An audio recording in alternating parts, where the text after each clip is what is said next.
चोरीच्या मोटारसायकल विक्री करणारा चोरटा क्राईम ब्रांच युनिट 2 आणि इंदिरानगर पोलीस ठाण्याच्या संयुक्तिक कामगिरीत पोलिसांच्या ताब्यात. याबाबत पोलिसांनी दिलेल्या माहितीनुसार क्राईम ब्रांच युनिट 2 चे सहाय्यक पोलीस निरीक्षक प्रेमचंद गांगुर्डे आणि पोलीस हवालदार चंद्रकांत गवळी यांना मिळालेल्या माहितीनुसार कवठेकरवाडी पांडवलेनी येथे नितीन एकनाथ पवार हा चोरीची पल्सर मोटारसायकल विक्री करण्याकरिता येणार असल्याची माहिती मिळताच क्राईम ब्रांच युनिट 2 आणि इंदिरानगर पोलीस ठाण्याच्या पोलिसांनी सापळा रचून त्याला ताब्यात घेतले. त्याच्या ताब्यातून सुमारे 25,000 रुपये किमतीची पल्सर मोटारसायकल ताब्यात घेऊन त्याच्या विरोधात इंदिरानगर पोलीस ठाण्यात गुन्हा दाखल करण्यात आला आहे.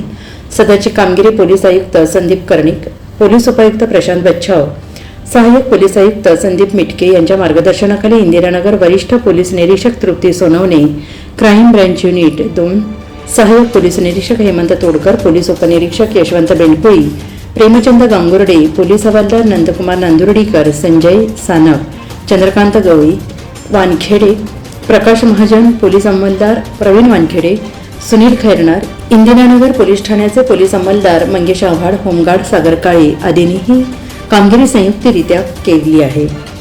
NCN न्यूजसाठी रोहनदानी नाशिक.